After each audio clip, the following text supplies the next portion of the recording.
Donc salut à toutes et à tous. Donc avant tout, on va pas parler des cheveux, on va pas parler du maillot, on va commencer directement. Donc aujourd'hui on se retrouve pour une nouvelle vidéo. Donc dans cette vidéo, nouveau concept. Et oui, je trouve que c'est très dur de trouver des concepts. Si du jour au lendemain j'ai zéro concept, ça se verra tout de suite. Parce que je vais faire des épisodes 2, 3, 4, 5, 6, 7, 8 jusqu'à ce que je retrouve un concept. Mais pour l'instant j'ai les concepts et j'ai le temps pour tourner. Donc aujourd'hui, nouveau concept. Donc dans ce concept, c'est clairement les clubs, ces clubs. Il y a 3 ans ou 4 ans ou bien un petit temps en gros, où on les a totalement oubliés en fait ces clubs. Ou l'inverse, ces clubs qui sortent de nulle part et qui maintenant ils sont là et on se demande pas d'où ils viennent alors qu'il y a 3 ans on les connaissait même pas. Donc on va direct commencer là, je vais commencer par les clubs qui sont sortis de nulle part. Je vous parle par exemple de Strasbourg. Strasbourg, on les a retrouvés il y a pas trop longtemps, mais on se rappelle quand ils étaient très connus à l'époque, genre 2008, tout ça ils étaient connus. 2010, ils descendent en national pour la première fois. Strasbourg trouve ça bizarre.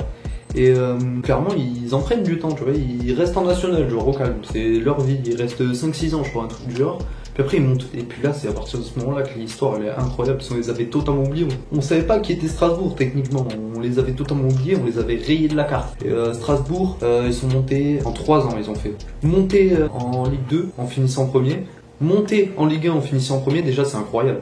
C'est incroyable de finir premier 2 fois. Et Coupe de France, qualification de l'Europa League. Ils ont failli être qualifiés en Europa League alors qu'il y a 2-3 ans, ils étaient totalement perdus en National 1 et c'est incroyable. Imagine par exemple, on va prendre l'exemple de cette année, le POFC. Je suis supporter du POFC, on n'a pas le droit d'en parler un peu.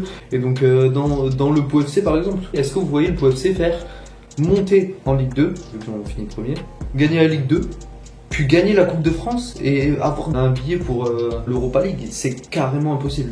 Et ça qui est incroyable, c'est que ce club, maintenant, il s'installe dans la course à l'Europa League chaque année. Ils ont battu le PSG et tout, donc incroyable. Leipzig, oui Leipzig, pourquoi j'en parle? Ils sortent d'où? Créé en 2009, Ils sont là depuis 3-4 ans, quoi. Créé en 2009. Ça veut dire que c'est un club tout récent, tout nouveau. Et pourtant, ils sont déjà en Ligue des Champions, c'est déjà des grands d'Allemagne. Clairement, ils sortent de nulle part. C'est un club YOLO. Et ils sont là depuis 10 ans. Depuis 10 ans à peine. Ils étaient dans des divisions très basses. Je crois que ça fait 2-3 ans qu'ils sont en première ligue allemande. Ils sont en Ligue des Champions. Là, ils sont qualifiés en quart, je crois. Ils ont sorti Tottenham. Quoique, je crois qu'il y a un match retour. Et moi, j'aime bien ce club quand même. Mais imaginez quand même, ils sont grands d'Allemagne. Et bientôt, peut-être, ce sera des grands d'Europe. Vu à la vitesse à laquelle ils vont. Werner, Sabitzer, Campbell, ils ont fait que des bons coups. Ou pas mécanicien.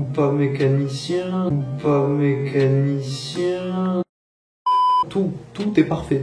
Après on passe à Parme, qui clairement c'est un miracle. Ils ont carrément fait faillite. Ils ont fait un petit retour en 2015. Ils ont réussi à repartir. Ils sont repartis parfaitement de l'avant parce qu'ils ont fait en 2019, 4 ans après le retour du club, ils sont remontés en Serie A. Et cette année ils sont 9e. Ça veut dire que le club, il y a 3-4 ans là, ils étaient en faillite alors que c'est un grand club historique. Je crois qu'ils avaient fait des finales de la Ligue des Champions et tout, je sais même plus s'ils en ont gagné, je crois pas. Ça veut dire que c'est incroyable. Ils sortent de nulle part, voilà, ils viennent, ils reviennent, et puis là ils sont 9e. Ça veut dire qu'à tout moment, là, vu que la série elle va reprendre, à tout moment ils peuvent peut-être choper une place pour la Ligue Europa, et c'est incroyable. Après là on va passer à la deuxième partie. Là on va passer au club qui, comment dire, on les a totalement oubliés, et j'ai le meilleur pour la fin, vous allez pas vous y attendre. Donc Bastia, club emblématique parce qu'il y avait Yannick Cahuzac. Donc ils descendent loin. Bastia Borgo, le deuxième club de Bastia, il passe devant eux en national. Et là du coup l'année prochaine on aura un derby. Bastia Borgo, vraiment le club qui est parti très loin Bastia. Oui, du coup là ils sont dans la merde. Clairement je pense que si tu regardes l'effectif, tu connais plus un seul joueur. Tous les joueurs sont partis, voilà, c'est la dèche. Palerme, qui se rappelle de ce club? Non, ils sont en 2e division et ils jouaient les places européennes. Je sais pas ce qui s'est passé, ils sont en 2e division. Et juste, je vais vous montrer un peu pour vous dire comment ce club est vraiment pas mal. C'est que Dybala, Ilicic, Sirigu, Barzagli, Glick, Gjer, Pastore, Darmian, Vasquez, Cavani, Belotti. Que des gros joueurs qui sont passés à Palerme. Et c'est ça qui me fait chier, c'est que entre l'époque, ça devait être il y a 3-4 ans, où il y avait Dybala, et maintenant, il y a une énorme différence. Il y avait Dybala et Ilicic en pointe, maintenant il y a des mecs que tu connais pas, et ça fait chier pour ce club, parce qu'ils jouaient les places européennes. Et voilà, quoi, ça fait chier quand même. Et le meilleur pour la fin, je voulais garder, vous y attendez un peu, un club qu'on a oublié totalement, qui était en Ligue 1 avant, Evian Tonon Gaillard. Evian Tonon Gaillard qui est descendu très bas. Tellement bas qu'ils ont carrément changé de nom. C'est devenu une équipe de district, ils ont changé de nom. Maintenant ils s'appellent Tonon Evian Grand Genève FC.